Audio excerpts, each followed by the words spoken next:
Hey there, friends and enemies, Joper here again, and 2023 is shaping up to be a banger year in video games. So I wanted to give my current top 5 list of my most anticipated games for next year. And I know there's going to be a lot of comments. I missed this one. I didn't talk about this one. Their favorite is not on the list, etc., etc. This is just the ones that I'm personally looking forward to. There's a lot of variety out there. There's something for everybody. So if your favorite didn't make the list, not because it's not going to be a good game, it's just because it's not on my personal top 5. And I had a hard time narrowing this down. There's so many good titles that I'm looking forward to, but I had to choose only 5, and I'm going to give some honorable mentions as well, just in passing. Like the new Zelda looks like it's going to be phenomenal. Marvel Spider-Man 2 is another one that I'm a huge superhero fan, so I think that one's going to be a banger, and I'm really excited about that one. There's just so many. I'm not talking about DLC either, like Destiny 2 Lightfall. I'm a big fan of the Destiny series, so I won't be touching on that. So DLC didn't make the list. These are all going to be new games. So starting off, as you can see, Diablo 4. This is one that I'm excited about. I personally have never been in on a Diablo at launch. I've always been behind Diablo 2, Diablo 3. I was way late to those, and I want to jump into an ARPG right when it launches and grind my butt off and really get into it. So Diablo 4 is going to be that for me. So that's one of the reasons I'm very excited about it. It looks like it could be a very, very good game with all the changes they're making and the upgrades.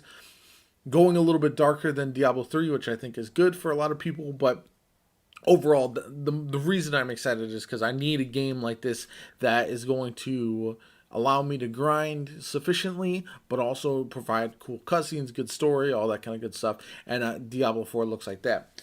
Now, moving on, we're going into a single player game, which is probably my number one most anticipated game of the year, and that is going to be Final Fantasy 16.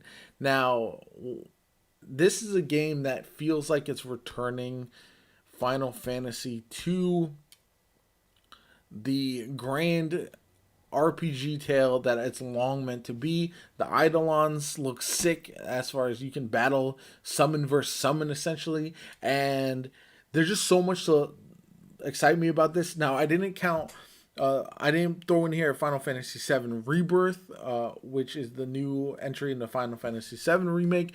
That one also looks very, very good. I'm excited about that. And then also the Pixel remaster is coming out as well for consoles and coming to the Americas, which is exciting. Also, Final Fantasy fans are going to be eating next year for sure.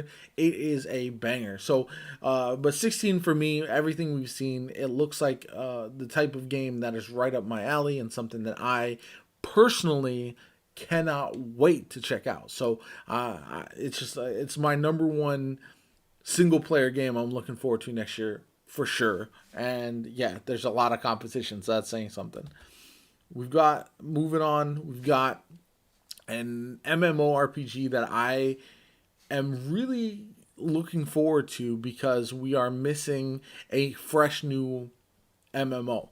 Now, this has a very kind of anime art style, which I like. I'm a big fan of Genshin Impact. The gameplay just in Genshin has gotten a little stale, so I'm hopeful that Blue Protocol will provide a more replayable loop, especially with the co-op gameplay. So, if that's the case, if I'm able to grind dungeons and raids and all that kind of stuff in Blue Protocol, I'm gonna be a happy camper. The visuals look very sick, right up my alley. I love anime. I love Genshin Impact style animation. So all of that will be excellent for me personally, and I think the gaming scene is crying out for a new exciting MMO that everyone can jump on board with. We saw it when New World launched. The excitement around that was off the charts, and I think it's something that the gaming scene could definitely use right now. Now we're going with a game that's much smaller. For most people, it might not be top of their list. Now, I was going to include the Suikoden 1 and 2 remaster, but I wanted to stick to new games because as much as I'm looking forward to those ones, I think I'm going to replay them for nostalgia, but I think I'm more excited about the new entry, not in the series, but a spiritual successor in Eiyuden Chronicle 100 Heroes. I played Eiyuden Chronicle Rising, which was okay, But 100 Heroes is what I'm really anticipating and looking forward to. I think this game is going to be an absolute gem from everything that I've seen. Lots of characters. You can recruit about 100, I think. Essentially, a really good JRPG story. They set the foundation with Rising, so while the gameplay of Rising was a bit repetitive, it did kind of world build in a way that I am very excited about. Again, Suikoden 1 and 2 remaster and this coming out in the same year, I am absolutely in heaven. So that's something that I'm very, very excited about.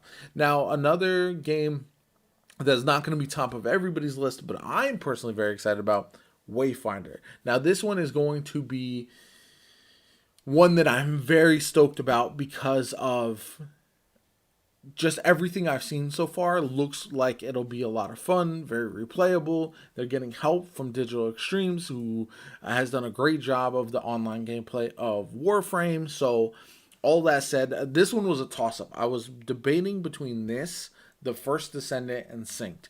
Now, the problem with me is after playing the beta of the First Descendant, after playing the beta of Synced, those two looter shooters, I feel like didn't capture me in the way the gameplay of Wayfinder did at this current point. The First Descendant looks tremendous. The PvP of Synced has so much potential that I think the games will really be a lot of fun.